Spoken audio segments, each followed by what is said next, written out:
ultimately whatever you wish to do in your life. If you want to do anything successfully, you must have clarity, isn't it? How much clarity do you have is all there is, isn't it? Reflection is about yourself. Therefore, this channel is about helping you see clearly on everything and anything related to you. This channel is about gaining clarity and providing action plan. The way to gain clarity is by going through mindfulness and logical thinking to produce action plan. This is why it takes longer time, because I need to explain to you, I need to tell you why I choose this topic and what are the obscurities. After going through the logical thinking and the action plan, I need to wrap up, reiterate the point and make conclusion. Making you understand takes time. Therefore, bear with me and watch to the end. Watch this video to the end to find out. There are many words we use and talk regularly, but we don't really understand what it really means. Because people naturally like to interpret words based on subjective viewpoints or opinions or assumptions. Most people don't read text as plain text. They must add in their subjective viewpoints or opinions or assumptions. These three key words, ego, pride, and self-esteem, are the classic examples. And these three key words play a very important part of our failures, agonies, and all the negative feelings, similar to our happiness and successes. How? Life is a very interesting journey. Most of the time, we only see it in the hindsight. Nonetheless, if we pay enough attention, we can relate it to what we have gone through. We will have more insights of life about the pattern or the roller coaster journey, etc. Nonetheless, the key point is our analysis or insights must be objective. Logical thinking is objective because logical thinking is based on facts and information, not basing on subjective viewpoints or opinions or assumptions. Let's walk it through with logical thinking. This is the reflection process. It begins with stage 1, mindfulness.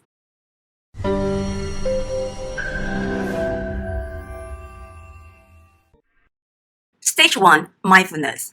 This is about facts and information. The topic today is ego, pride, or self-esteem. Are these the good things to have? I will begin with sharing the definition from Oxford Dictionary. Ego.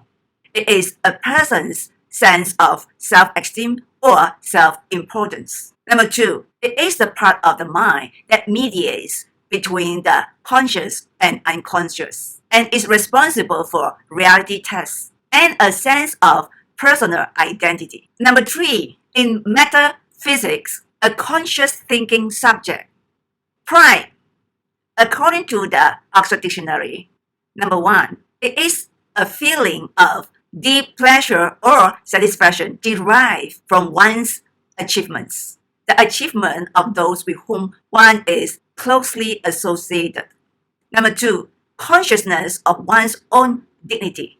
Self-esteem, according to the Oxford Dictionary, it is the confidence in one's own worth and abilities. Self-respect. Let's move on to stage 2 and stage 3. Go through it with logical thinking to produce action plan.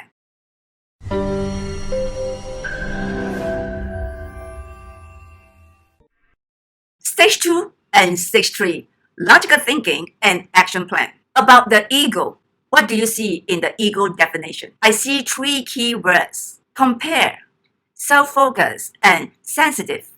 Here is the logic. About self-important, how do you know how important you are? Is it by comparison?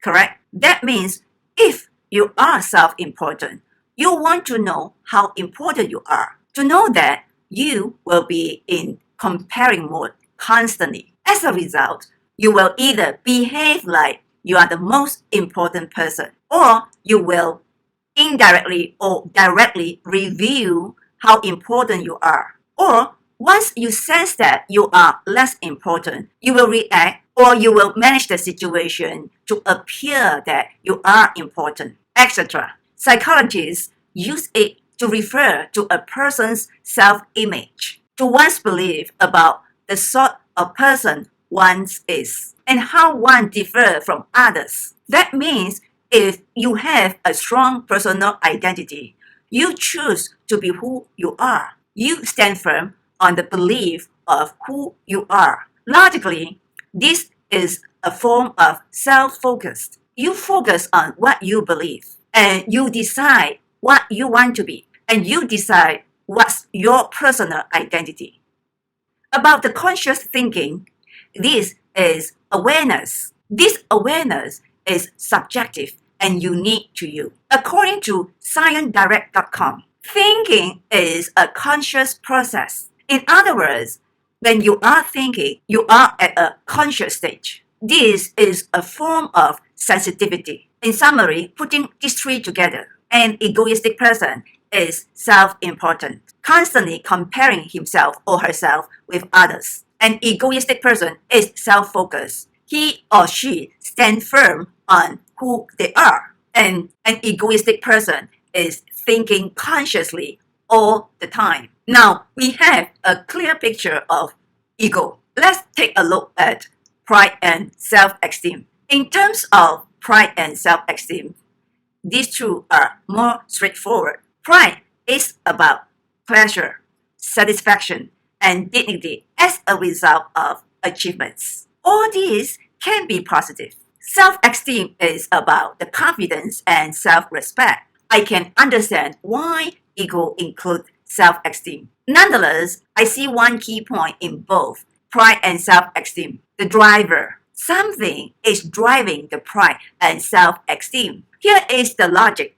Achievement and successes are the greatest motivators. But it is also a two-edged sword, which means it could also become a driver to manipulate your life. This is not good. Most people are not aware of the difference between pursuing and striving for. Pursuing is about getting the result you want, but you may not live up to that results. Whereas striving for is about self-challenging with dignity. You will gain, learn, and grow more than the results. About the self-esteem. In a layman term, self-esteem is feeling good about yourself, therefore boosting self-respect. It is a matter of whether you are comfortable with yourself, whether you are comfortable of being who you are, or are you proud of yourself. Those who have self-limiting beliefs have low self-esteem. Low self-esteem is a reflection of low self-confidence, therefore low self-respect. Now, can you see that confidence is the driver of self-esteem and achievement is the driver of pride? The suggestion for action plan is manage the drivers. You drive, not being driven. How? Number one, for the ego. It is not wrong to have ego. In fact, everyone should have ego. It is a matter of the degree and how you manage it. We cannot control how we feel when it has already existed, but we can manage our actions. We can learn to be the driver instead of being driven. For example, it is not wrong to be self-important, but we want it to be under our own control. To do that, we need to be aware of it, acknowledge that we have this ego in us. Then we manage it and we keep it under control. This is the way to drive it instead of being driven. Under control means we choose when we need to be self-important, to what degree and how. Don't just let it flare out naturally, because if you let it flare out naturally, it will become emotions and channel it out as feelings. This is not smart. A true wise person is calm with high self-control. Don't get me wrong. Don't think about the word self-control as forbearance or suppression. No, it is letting it go or ignoring it. Letting it go or ignoring it is a form of self-control. The best is you can let it go. But if you can't, then ignore it. Ignoring means you sense the feelings in you, but you don't have to react or do anything about it. You know, when people don't have self-control, when their egos get in the way, they will flare out with nasty words. They will criticize, put you down, blame you, attack you, be offensive, be defensive, etc. It can get pretty ugly and nasty when the ego flare out strongly.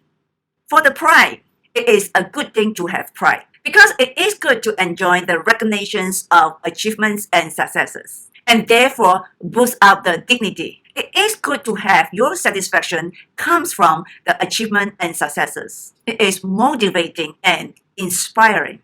However, be wary of it. Don't let the enjoyment of recognition drive you crazy. Don't get addicted to it. Don't make it a tool for someone to manipulate you or drive you. What is the difference? The difference is when you are driven by the recognition, you will be pursuing the outcomes or the results just to get there.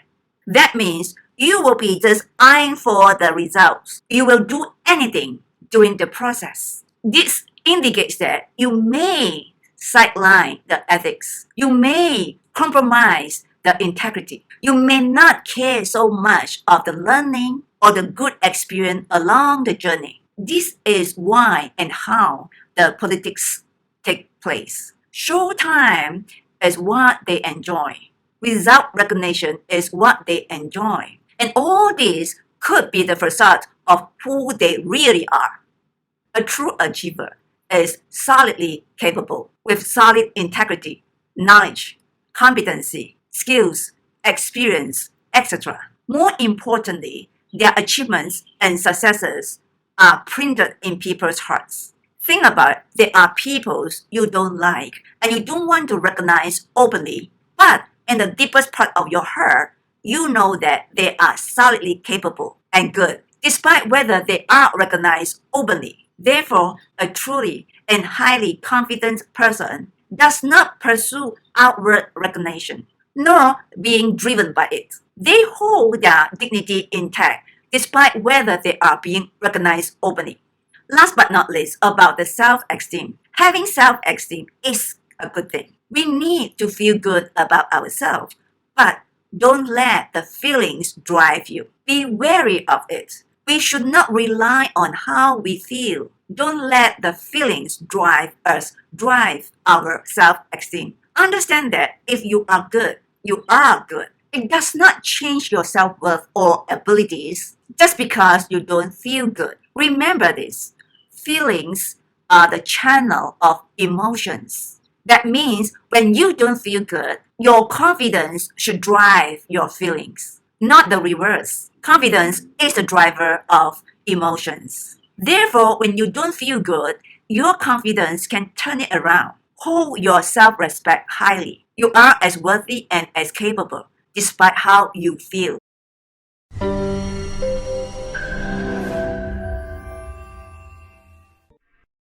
In conclusion, the basis of these three keywords, ego, pride, or self-esteem, should be the dictionary. But in reality, most people like to interpret these three keywords based on the behaviors they experience subjectively. Most people are not aware of the triggers of emotions. Ego is one of the triggers. But the logic is, if it can be triggered, it can also be managed. We just need to be mindful and alert on how to manage it. That means the problem is not about being egoistic. It is the uncontrollable behavior flare out from the emotions. Therefore, learn to control instead of being controlled. Learn to drive instead of being driven. Recognition of achievements and successes is the best motivator, but it is also a two-edged sword. It can also kill you or drive you or manipulate you. Remember this. If you are good, you are good. Even though you are not recognized openly, you will be recognized in people's hearts.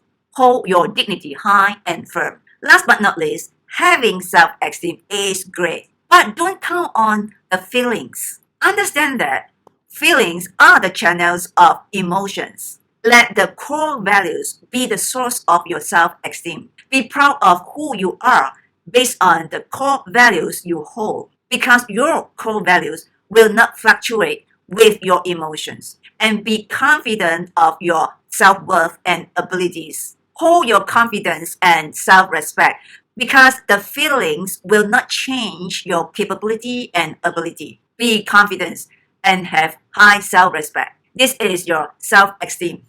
We have gone through mindfulness and logical thinking to produce action plans. This is the way I show you how to gain clarity via reflection process mechanism. I am Alicia Tay, the certified professional coach and HRDF certified trainer. If you need extra help, either one-to-one or in a group, please visit my website, jjecorporatepro.com. I will continuously going through some topics to help you gain clarity via reflection process mechanism. I invite you to think about this. Is it more important for you to get motivated and know what to do but don't know how to do it? Or is it more important for you to truly understand how to do it? Suddenly, when you know how to do it, you know what to do it, right? Remember this. When you understand, you will be clear. When you are clear, you will believe firmly. When you believe firmly, you will be committed. And when you are committed, you will be passionate. Commitment and passions are the two key drivers for persistency, perseverance, determination, etc. Watch out for my next video, Reflection Time with Alicia Tay. If you find this video is helpful to you, please subscribe to my channel and click on the notification bell, because you will be notified when I upload a new video. Thanks for watching and see you in my next video.